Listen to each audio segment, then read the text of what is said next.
प्यारे विद्यार्थियों सभी को नमस्कार। आज की इस वीडियो में हम पढ़ने जा रहे हैं पठन अभियान का गतिविधि पत्रक नंबर 29 यानी कि 29, जो कि आज दिनांक 21/2/2022 के लिए कक्षा 6 से 8वीं तक राज्य शैक्षिक अनुसंधान एवं प्रशिक्षण परिषद राष्ट्रीय राजधानी क्षेत्र दिल्ली सरकार द्वारा बच्चों को भेजा गया है। तो जो ये गतिविधि पत्रक है, इसमें सबसे पहले विद्यार्थी अपना नाम लिखेंगे, उसके बाद अपने शिक्षक या शिक्षिका का नाम लिख देंगे। जो आज का गतिविधि पत्रक है, ये जो आज का जो दिवस है 21 फरवरी यानी कि अंतर्राष्ट्रीय मातृभाषा दिवस, इसके ऊपर दिया गया है। तो आइए पढ़ते हैं आज का गतिविधि पत्रक।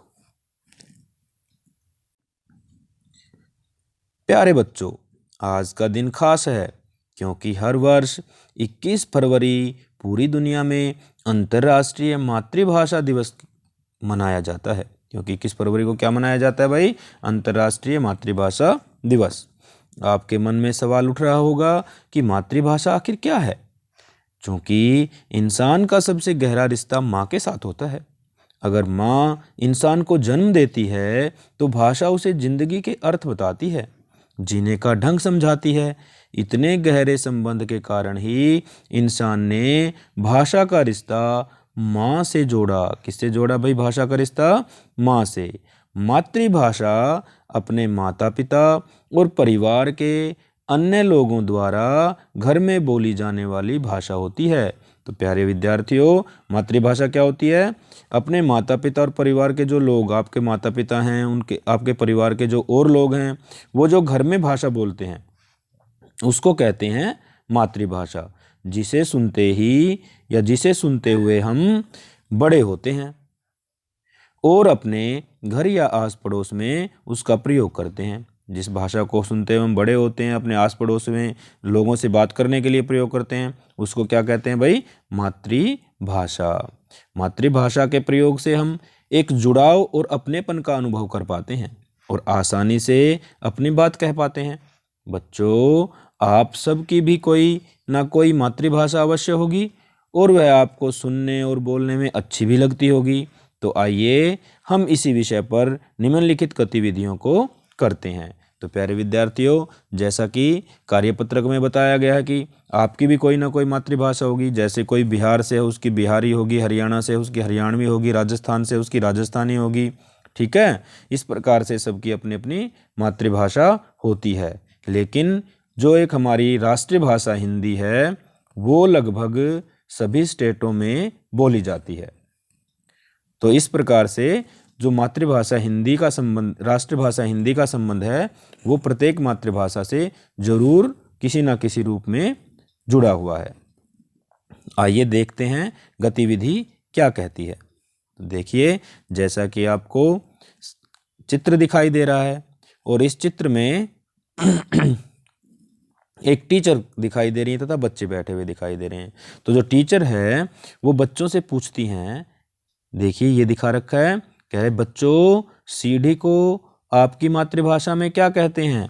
सीढ़ी को आपकी मातृभाषा में क्या कहते हैं? तो जो ये लड़की खड़ी है ये कह रही है, मैडम मेरी मातृभाषा उर्दू में जीना कहते हैं। क्या कहते हैं सीढ़ी को?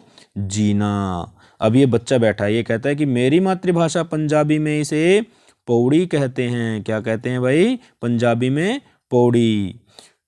दूसरा छात्र क्या कहता है? बंगाली में इसे मई कहते हैं। बंगाली भाषा में सीढ़ी को क्या कहते हैं? मई।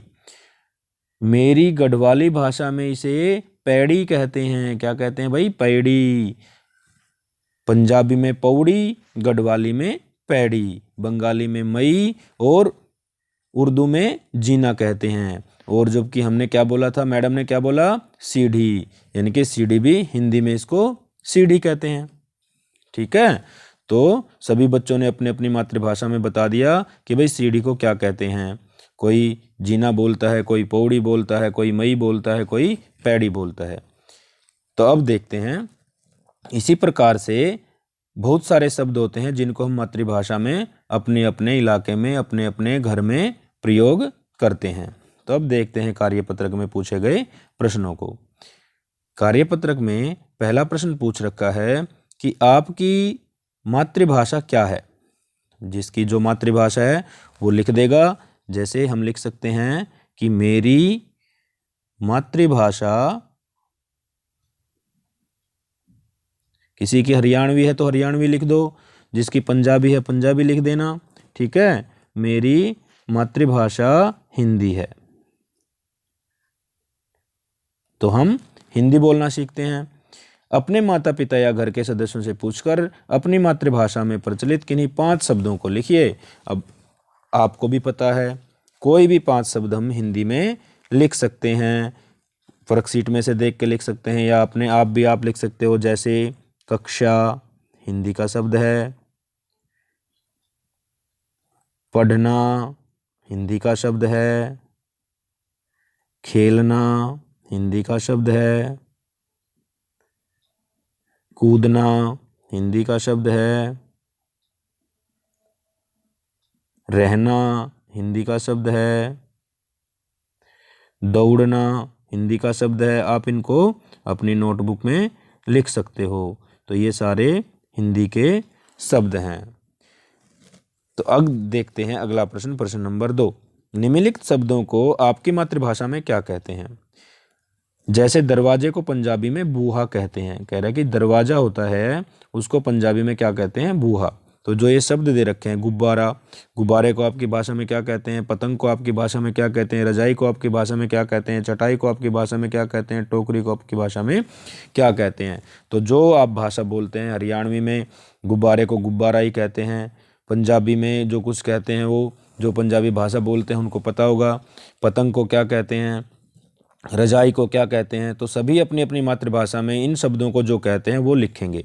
जैसे हमने लिखी कि मेरी मातृभाषा हिंदी है, तो गुब्बारे को हिंदी में क्या कहते हैं भाई, गुब्बारा ही कहते हैं। तो इसके आगे गुब्बारा ही हम लिख देंगे, गुब्बारा।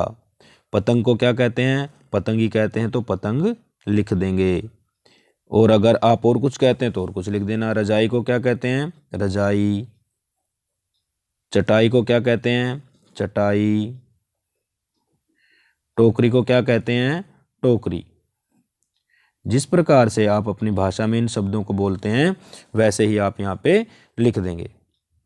अब कह रहा है प्रश्न नंबर 3, आप अपने माता पिता या घर के सदस्यों की सहायता लेकर अपनी मातृभाषा में प्रचलित किसी एक लोकगीत को तैयार कीजिए और उसे अपनी कक्षा में सुनाइए। कह रहा है कि अपने मम्मी से, अपने पापा से, अपने बड़ों से, घर के सदस्यों से पूछना है कोई भी एक लोकगीत, और उस लोकगीत को आपने याद करना है और अपनी कक्षा में आकर के विद्यालय में उसको सुनाना भी है। तो प्यारे विद्यार्थियों, जो भी आपकी मातृभाषा है, जो आपने बचपन में सीखी है, उसी मातृभाषा में आपने लोकगीत तैयार करना है। उसी मातृभाषा को पहले प्रश्न के उत्तर में लिखना है कि मेरी मातृभाषा हिंदी है, हरियाणवी है, राजस्थानी है, पंजाबी है, गढ़वाली है। ठीक है, उसको लिखना है। फिर उसके 5 शब्द आपने लिख देने हैं। दूसरे प्रश्न में गुब्बारे को आप अपनी मातृभाषा में क्या कहते हैं वो लिख देना है। पतंग को मातृभाषा में क्या कहते हैं लिख देना है।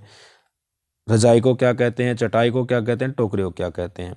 तो हमने जैसे अपनी लिखी मेरी मातृभाषा हिंदी है, तो हिंदी के 5 शब्द लिख दिए। हिंदी में गुब्बारे को क्या कहते हैं, पतंग को क्या कहते हैं, लिख देते हैं। तो अब कहता है कि अपने माता पिता या घर के सदस्यों की सहायता लेकर अपनी मातृभाषा में प्रचलित किसी एक लोकगीत को तैयार कीजिए और उसे अपनी कक्षा में सुनाइए। तो हमने कोई भी एक लोकगीत तैयार करना है, कोई भी लोकगीत लिखना है, उसको याद करना है और आकर के अपने कक्षा में उसको सुनाना है। तो आइए देखते हैं हम भी एक लोकगीत। ये है हमारा लोकगीत।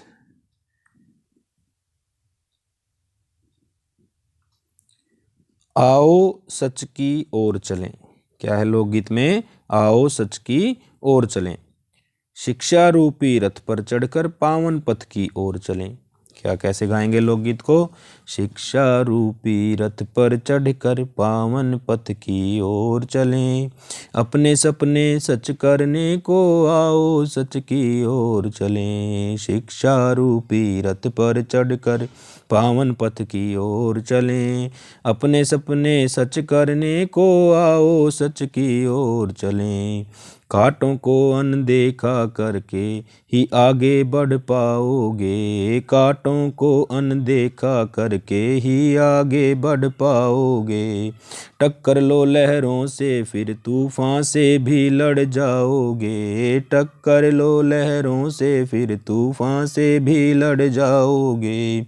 अब जीते तो जीत है हरदम, अब जीते तो जीत है हरदम, वरना तो बस हार है। बिन शिक्षा के इस दुनिया में, बिन शिक्षा के इस दुनिया में तो जीना ही दुश्वार है।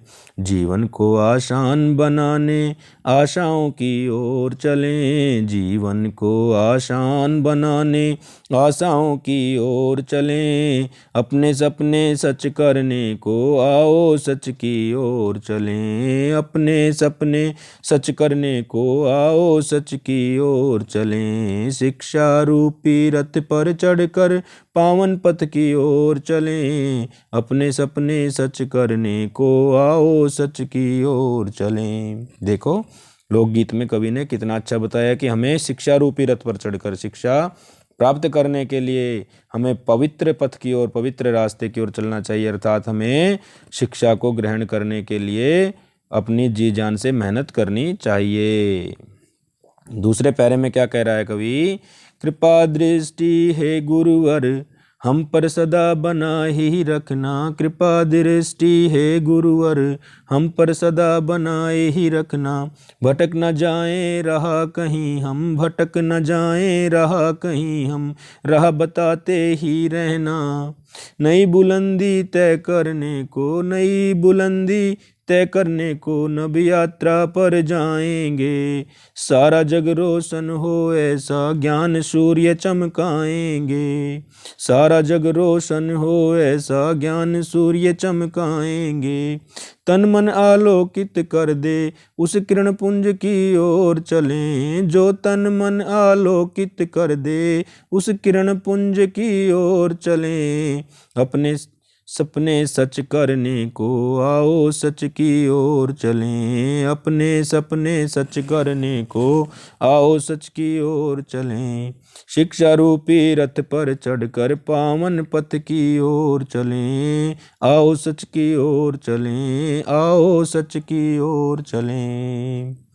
तो प्यारे विद्यार्थियों, ये था एक हिंदी का लोकगीत। आप इसे भी लिख करके और अपनी लय में, अपनी तर्ज में इसको याद करके अपनी कक्षा में भी सुना सकते हैं। और अब आता है गतिविधि पत्रक के अंत में कोविड के संदर्भ में जो SCERT ने आपके लिए संदेश भेजा है वो है 2 गज अथवा 6 फीट की शारीरिक दूरी का पालन करें। आप जब भी घर से बाहर जाते हैं, विद्यालय में जाते हैं, बाजार में जाते हैं, तो वहाँ पे 2 गज अथवा 6 फीट की शारीरिक दूरी का पालन जरूर करना है। हमें बिल्कुल पास पास नहीं रहना है।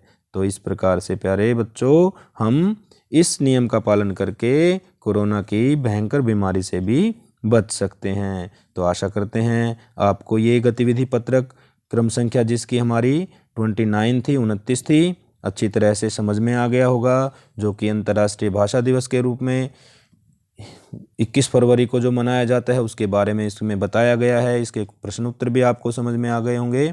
तो आप हमारी वीडियो को लाइक व शेयर ज़रूर करें तथा हमें कमेंट करके बताएं कि आपको वीडियो कैसी लगती हैं। तथा आज की वीडियो के लिए आपने ये भी बताना है कि अंतर्राष्ट्रीय भाषा दिवस कब मनाया जाता है। ये हमें अपने कमेंट करके आपने ज़रूर बताना है। तथा हमारी राष्ट्रभाषा का क्या नाम है, हमारी राष्ट्रभाषा कौन सी है, उसको भी आपने कमेंट करके ज़रूर बताना है। धन्यवाद।